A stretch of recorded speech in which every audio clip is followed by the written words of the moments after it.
Hey everybody, we're live at PCA 2022 again. We're in the Black Label Trading Company with James Brown. How are you, sir? I'm good, man. Good. How's the show going for you? It's been great. Yeah? Yeah, yesterday was very busy, so it's nice to see the energy, and yeah, we had a great show so far. Absolutely. So you guys got a few new things to talk about. You want to tell us about some of the new stuff? Yeah, so kind of our big feature for the show, last year we did the Hive for Blackwork Studios, which is a lot of different bees and hornets. Mm-hmm. So this year we're doing another line extension on the Killer Bee called the Shaolin. Right. It's a cool Bellicoso size. It's a mix of Nicaraguan fillers, Mexican San Andres wrapper, Connecticut shade wrapper, and a closed Candela foot. So, awesome. Yeah. Is it inspired by Wu-Tang at all? Absolutely. Of course. Yeah. I figured, but I had to ask. So you guys also have the you brought back the Killer Bee Connecticut, right? Which was originally 2018, if I'm right? It's 2018 as a limited release. Yeah. That cigar for us really kind of sparked a lot of things. So it was our first Connecticut that we did. Hugely successful. That kind of brought about the porcelain for Black Label Trading Company. Right. So we've had a lot of demand for the Killer Bee Connecticut over the last few years, and so we decided if we were going to bring it back, we didn't want to do it as a limited again. We wanted to do it as part of the core line. Awesome. And so we were able to do that this year. So it should be easier to find this time around? It should be. Yeah. And you guys, it was either earlier this year or later last year announced the Neon Tiger series will be available as more of a regular production. Have those hit shelves yet?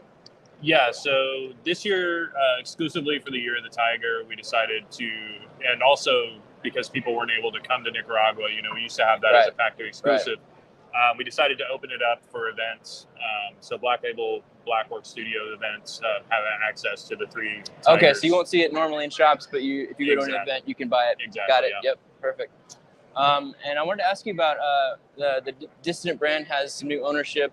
How did that relationship come about with you guys, and how'd you get to know them, and maybe give us a little more info on that? So it's kind of interesting because Josh and Sin, they were a big part of the cigar community in Ohio, kind of the Michigan, Detroit area, and they ended up coming on one of our factory tours a couple of years ago, right before COVID hit, and they came down and really fell in love with Nicaragua, and told us that they were going to move there, and a lot of people say that, but right. very few actually pull the trigger, and so they ended up moving to Nicaragua, and Dissident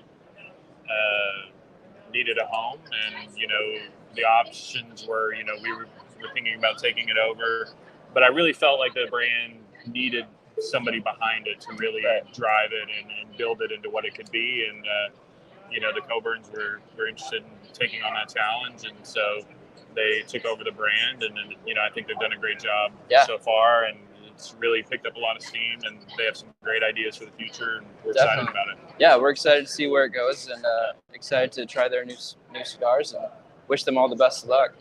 So last questions. Tell us about the shoes you're currently wearing, and what's your favorite shoes you picked up in the last year?